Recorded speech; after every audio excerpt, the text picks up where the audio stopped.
You have heard the podcast. You have written the goal. You know what would help, the boundary, the conversation, the habit, the decision, and yet you don't do it. Not because you don't understand, because something in you doesn't move when understanding arrives. In this video, we will look at why clarity alone rarely leads to change and what actually bridges the gap between knowing and doing. The gap shows up everywhere. You know you need to rest, but you keep pushing. You know the relationship needs an honest talk, but you avoid it. You know you should charge more, say no, or leave the job, and you don't. You know the pattern. You can name it. You have the insight, but the step doesn't happen. Or it happens once, and then you slide back. This is not a lack of intelligence or willpower. Smart people stay stuck. Determined people procrastinate on the one thing that would change everything. What repeats is the gap itself, the space between what you know and what you do. And the first step is to stop blaming yourself for not trying hard enough. The gap has a structure. It can be understood and, with the right kind of work, narrowed. If understanding were enough, self-help would have solved most of our problems. It hasn't. The root is simple. The part of you that learns from words and logic is not the same part that runs your behavior. You have a thinking mind that can grasp a concept in an instant. You also have a nervous system, a body and a set of beliefs about who you are and what is safe. And those were built over years, often without words. They don't update because you had a good idea. They update through repeated experience, small actions, new evidence, and a gradual shift in what feels possible and what feels dangerous. So the gap exists because two systems are out of sync.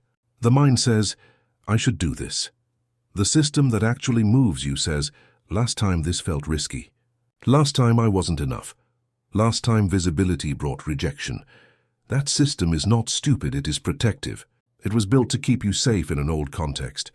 Until the body and the deeper identity get new evidence that the new action is safe, or at least survivable, the gap will stay. You are not broken. You are misaligned. Understanding the root is one thing. Understanding what keeps the gap open is another. Several forces hold it in place. First, the nervous system prefers the known. Even when the known is painful, it often feels safer than the unknown. So when you get close to the action, the conversation, the boundary, the ask, a part of you can freeze, distract, or find a reason to wait. That pull is not laziness. It is an old strategy. Don't move into territory that once meant danger. Second, identity. If you have long thought of yourself as the one who doesn't ask, the one who accommodates, or the one who fails when it matters, then acting differently can feel like betraying who you are. The system may pull you back so that your behavior matches your self-image. Change at the level of action alone often fails because the identity says, that's not me. Third, the cost of being wrong. Many people don't act because the cost of trying and failing feels higher than the cost of staying put. Shame, exposure, or the confirmation of, I knew I wasn't enough, can feel more threatening than the slow drain of not acting. So the gap is maintained by an unconscious calculation. Better to stay safe and stuck than to risk and be wrong. Fourth, no new evidence. If you never take the small step, the system never gets new data. It keeps predicting the old outcome. The only way it learns that the new action can be safe, or that you can survive the discomfort, is by you doing it in small ways and surviving. Insight doesn't give the body that evidence, action does. So the mechanism is the mind has clarity. The body and identity have old programs. The cost of trying feels high. And without new evidence, the system has no reason to change. The gap stays until you start feeding it small, repeated experiences that tell the deeper system, this is possible. I can handle this. I am still me when I do this. To make this concrete, a few ways the gap appears. Work. You know you need to ask for the raise, apply for the role, or speak up in the meeting. You've known for months. You've even rehearsed it. When the moment comes, you don't, or you do once and then shrink back. The gap is not your knowledge. It's the moment between I could and I did. And what pulls you back is often the fear of being seen as too much, or the belief that you don't deserve it, or the memory of a time when visibility led to rejection. Relationships, you know you need to set the boundary, have the hard conversation, or leave, you know. You don't. The gap is held by the fear of loss, the identity of I'm the one who keeps the peace, or the conviction that if you ask for more, you'll end up with less. So you stay in the gap, knowing and not doing. Health and habits. You know you need to sleep more, move, or stop the pattern. You've read the science, you've set the intention. The gap persists because the old habit is wired into the body, and the body doesn't change from a decision. It changes from repeated action in a context that makes the new behavior feel possible. Sometimes with support, sometimes with a smaller step, sometimes with a clear view of what the old behavior was protecting. In each case, the gap has a function. It's protecting you from something, from rejection, from the discomfort of being seen, from the risk of being wrong. Once you see that, you can stop only pushing yourself to just do it and start asking, what would need to be true for my system to feel safe enough to move? That question doesn't remove the gap. It points to how to narrow it. So how do you actually narrow the gap? Not by more insight alone, not by shame or force. By shifting how you relate to the gap and how you feed the system new evidence. First, name the gap in one sentence. Not I'm lazy. Something like, I know I need to set the boundary with X and I don't. Or, I know I need to ask for the raise and I freeze when the moment comes. One sentence that names the specific gap between what you know and what you do. Second, ask what the gap is protecting.